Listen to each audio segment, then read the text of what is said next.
Hey, what's up? Let's talk about The Flash issue number 26. Why are we talking about this?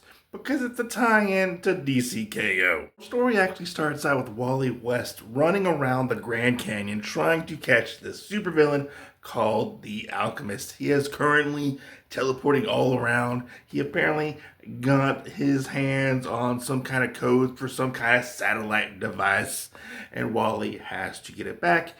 We find out that if Wally runs too fast, he actually will run off the Earth, and he makes some calculated judgment in his head to jump all the way across the Grand Canyon. Basically, suck it, Evil Knievel, because Wally ends up saving the day and stopping the Alchemist. Going from that to going up to the Watchtower, where we see Impulse and Wally's daughter taking a joyride in one of the Justice League jets, and he happens to get stopped by Superman. Where we lead into that is where we lead into the first issue of DC K.O. We see the Time Trapper talking and telling everybody what exactly is going on. Impulse tries to interfere and actually fight Doomsday because he's like, not in my house, we're not going to have this, which he gets stopped by Wally. And Wally and the other speedsters end up having this speedster huddle to talk about what exactly they're going to do. Should they reset the universe? Should they do some time travel? What exactly is going to happen? All the speedsters basically get into this big old huddle and start talking out what exactly they should do and how they should go about trying to fix this dilemma they have of Darkseid showing up and destroying the world. As they're doing this, Wally basically is like, look, none of this is really going to work. We need to think logically and all work together as a league. When he says this, he's like, hey, where the heck is Impulse? What is going on here? Impulse is gone. He jets. So what we end up finding out is that Impulse ends up time traveling with the Speed Force back to the point of DC All In, where Darkseid shows up at the Watchtower and starts to wreck shop on the Justice League. Wally gets there just in time to find out that they're moving so fast that everybody is just standing still. And Impulse is like, look, we can take this guy out right here, right now, and everybody will not know that we have actually been here. Oh, this is a bad plan that Impulse has, because he finds out that Darkseid is listening to this whole conversation that is going on with Wally and Impulse. Darkseid is everywhere and sees everything, basically. And he is able to move as fast as Impulse and the Flash and beats the ever-living tar out of Impulse. Impulse and the Flash barely survive this event. As they're fighting Darkseid, they end up seeing different snippets of their past being affected by like the Omega energy. Impulse doesn't really know what to do, and he runs through the Speed Force and ends up time traveling to Russia, I believe 1907, I believe. He sees Max Mercury there, and he talks to him. Max Mercury doesn't know who he is. We find out the big reveal that Impulse or Darkseid might have changed the past at this moment, and Max Mercury is working for Darkseid as well as the Dark Legion. Yeah, I know, pretty crazy. All right, so let's take a look at the internal artwork for this issue. Here's your creative team right there. This is part 1 of Impulse Control. The artwork on this book, I have to say, I was surprised. It's actually pretty good. I didn't really know what to expect, because I don't think I've ever seen this particular artist before, but I really like how they represent the Flash in this and the other speedsters. I like how they show like their powers and use and stuff. Like, it's pretty well done. I love all the little like subtle things with like how the characters react and stuff. Like, that made it even more funny whenever they had like the different like comedic moments and stuff. But yeah, beautiful, well done first issue for this DCKO tie-in title.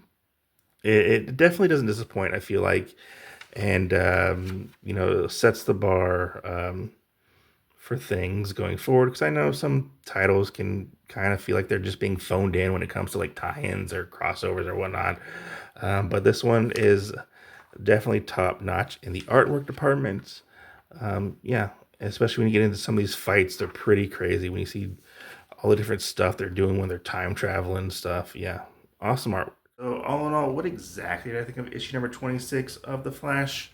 Well, it was a decent read, I have to say, for a starting storyline for a tie-in event. I haven't been reading The Flash, but I do have to say it was a fun first start for the most part.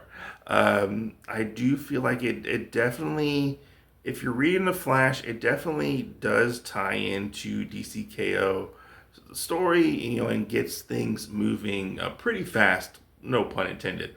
But it gets things moving pretty fast and gets a lot of people up to speed what's going on if you hadn't read the first issue of DCKO. So it ties nicely into that. Where I feel like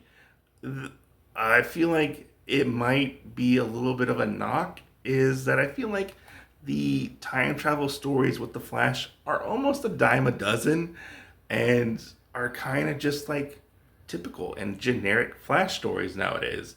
But I am interested to see where this goes because it does seem to focus heavily on the character of Impulse, who really does screw things up. And I'm curious to see, will this affect the overarching story of DCKO in the long run? I have read a few of the other DCKO tie-ins, and some of them don't feel like you really need to read them, but I feel like this one is a possible maybe. But I do like the concept that they do have going on in this book, and how seeing like how Darkseid is affecting everything, from even like the Speed Force is affecting everything. I find that to be very, very fascinating, and the Flash or Impulse can't rely on his old tricks of like trying to reset the timeline or and whatnot. So he's kind of like just thrown out there and like doesn't really know what to do. I feel like because he kind of just effed everything up. But I do have to say, it's a fun issue where like the comedy, when there is comedy in this, it lands very well with how how Wally has to deal with Impulse and all of Impulse's idiotic decisions within this first issue. Like, I really like that. Like, it feels more like an older brother or like father figure, or having Wally to deal with Impulse in this situation. I found to be very, very hilarious. What I really don't like about this book is Impulse himself. Like, I find Impulse to be very, very annoying. So it's like a very much a double-edged sword, I feel like. But I am curious to see where this is going to go, and I hope it's gets better moving forward. Maybe I'll end up enjoying this so much I'll go read the and pick this up on my pull list. I don't know. But I would love to hear your thoughts down below. I will talk to you, Mike. I'll catch you guys on the next video. Peace out. Stay safe.